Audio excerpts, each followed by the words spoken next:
오늘 본문은 블레셋 사람들이 이제 다시 군대를 모아서 이스라엘을 침공해온 장면에서 시작이 됩니다. 이스라엘 군대와 블레셋 군대는 가운데 평지를 둔 채 마주보는 양쪽 산에서 각각 진을 치면서 심리전을 벌이고 있었죠.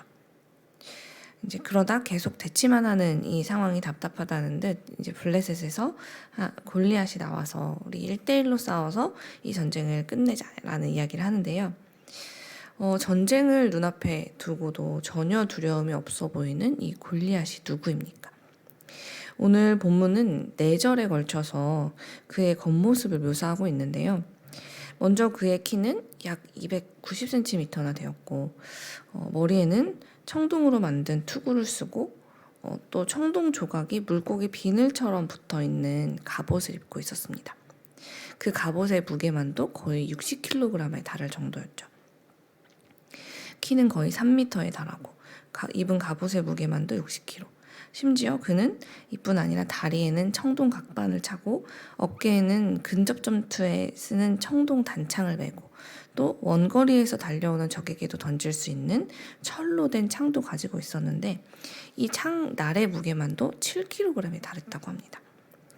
이런 무거운 창을 아무렇지 않게 던질 수 있는 괴력을 가진 장수가 온몸에 청동으로 이제 둘러진 갑옷과 또 온갖 무기들로 무장한 채 이제 거대한 방패까지 그 앞에 세우고 이들 앞에 나왔으니 이것을 바라보는 이스라엘 군대의 심정이 어땠겠습니까? 오늘 우리가 읽었던 11절 마지막 절을 보면 이들이 크게 놀라서 두려워했다고 하는데요. 원어를 보면 이스라엘 군인들이 단순히 와 하고 놀란 정도가 아니라 너무 놀라서 다리가 풀릴 정도 그런 두려움에 빠졌다라고 말씀을 기록하고 있습니다. 왜냐하면 그들은 이렇게 제대로 된 무기조차 없는 상태에서 저렇게 커다란 장수가 온갖 무기를 들고 나온 이 상황에서 이들의 생각에는 이 전쟁은 해보나 마나 우리가 질 것이 너무 분명하다라고 생각할 수밖에 없었던 거죠. 그렇게 이제 이스라엘 진영에 있는 모든 사람들은 이 블레셋의 장수 골리앗이 가진 이 크고 강한 것들에 눌려서 싸워보기도 전에 이미 마음으로 패배하고 말았습니다. 그래서 골리앗이 온갖 모욕적인 말을 하고 있는데도 그 말에 분노하거나 그 앞에 나서는 이가 단 한 명도 없었죠. 이스라엘의 왕인 사울조차도 이런 모욕적인 상황 앞에서 단 한마디도 하지 않은 채 백성들과 함께 덜덜 떨고 있을 정도였으니까요. 사랑하는 여러분, 우리도 이렇게 세상을 살다 보면 보는 것만으로도 내가 뭘 해보면 어떨까 하는 그런 의욕조차 사라지는 그런 커다란 상대를 만날 때가 있습니다. 내가 노력을 하나하나 어차피 결과는 실패일 거야 라고 단정짓게 만드는 그런 대상 말이죠. 때로는 계산조차 되지 않는 많은 재물을 가진 사람이 그럴 수도 있고 또 누구도 손대지 못하는 막강한 힘을 그런 권력을 가진 사람이거나 내가 아무리 노력해도 해결할 수 없는 복잡한 문제를 마주하게 될 때 우리는 내 앞에 나타난 이 골리앗으로 인해서 하나님께 나가서 기도해야 될 생각조차도 하지 못한 채 두려움에 빠져 넘어질 때가 있습니다. 기도한다고 뭐가 달라질 수 있겠어? 우리는 죽었다 깨나도 결국 골리앗처럼 될 수 없는데 노력하고 발버둥 쳐봐야 고생만 하지 결국 실패할 거야 하는 그런 생각에 빠져서 아무것도 하지 못하던 이 본문 속의 사울 왕과 이스라엘 백성들처럼 말입니다. 그러나 여러분, 우리는 이 싸움의 결과가 어떤지를 잘 알고 있는 사람들입니다. 이 전쟁의 승자는 골리앗이 아니라는 것을 사실 우리는 다 알고 있어요. 그러나 그럼에도 불구하고 지금 우리를 자꾸만 넘어지게 하는 이 두려움이라는 것은 왜 자꾸 생겨나고 우리를 지배하냐면 우리가 골리앗의 겉모습만 보고 그가 가진 무기만 계속해서 바라보고 있기 때문입니다. 그래서 자꾸 내 안에 생겨나는 감정일 뿐이지 실제로는 무슨 일이 있어도 골리앗은 결코 하나님의 백성을 이길 수 없다라는 것을 우리는 모두가 그것이 사실이라는 것을 그게 결과라는 걸 다 알고 있어요. 왜냐하면 골리앗도 결국은 약점을 지닌 우리와 같은 사람이기 때문이죠. 그런데 우리는 그가 가진 거대한 몸집과 그 무기에 놀라서 그것을 못 보게 되는 거예요.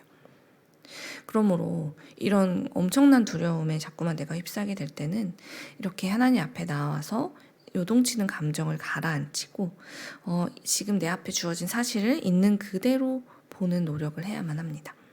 그러면 골리앗의 약점이 보이기 시작하기 때문이죠. 골리앗은 비록 누구도 갖지 못한 이 거대한 피지컬과 엄청난 갑옷 그리고 또 무기를 가졌지만 그래서 사실 절대로 빠르게 움직일 수 없는 사람입니다.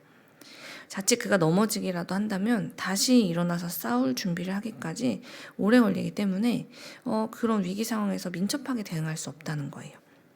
그러니 그의 약점을 파악하고 이를 노린 전략을 세운다면 사울과 이스라엘 군대가 이렇게까지 두려움에 떨면서 주저앉아 있을 필요는 사실 없었는데요. 안타깝게도 이들은 그러지 못했죠. 왜냐하면 그들의 시선이 골리앗의 겉모습에만 온통 향해 있었기 때문입니다. 사랑하는 여러분, 우리가 예수님을 믿고 난 후에 우리는 모두 그리스도인이라는 이름으로 살고 있습니다. 그러나 우리의 이름이 같다고 해서 다 같은 삶을 살고 있는 것은 아니죠. 우리의 이름은 같지만 우리가 무엇을 보고 있느냐에 따라서 우리는 완전히 다른 삶을 살고 있습니다. 우리가 만약 골리앗의 겉모습과 그의 무기만 계속해서 바라보는 삶을 살게 된다면 우리도 결국은 나보다 많은 것을 가진 사람들과 나를 비교하게 되면서 평생을 나는 이것도 없고 저것도 없어서 이렇게밖에 안 될 거야 하는 그런 무기력한 삶, 소망이 없는 삶을 살 수밖에 없습니다. 그러나 하나님은 우리가 그런 삶을 살기 원치 않으세요. 그래서 오늘 우리에게 이 말씀을 주신 겁니다.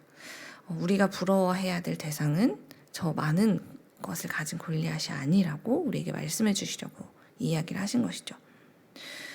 골리앗과 블레셋 사람들은 칼과 창과 방패로 살아가는 사람들이지만 너희들은 그것으로 사는 사람들이 아니다 라고 우리에게 분명하게 이야기해 주시려고 오늘 말씀을 이곳에 기록하셨다는 겁니다.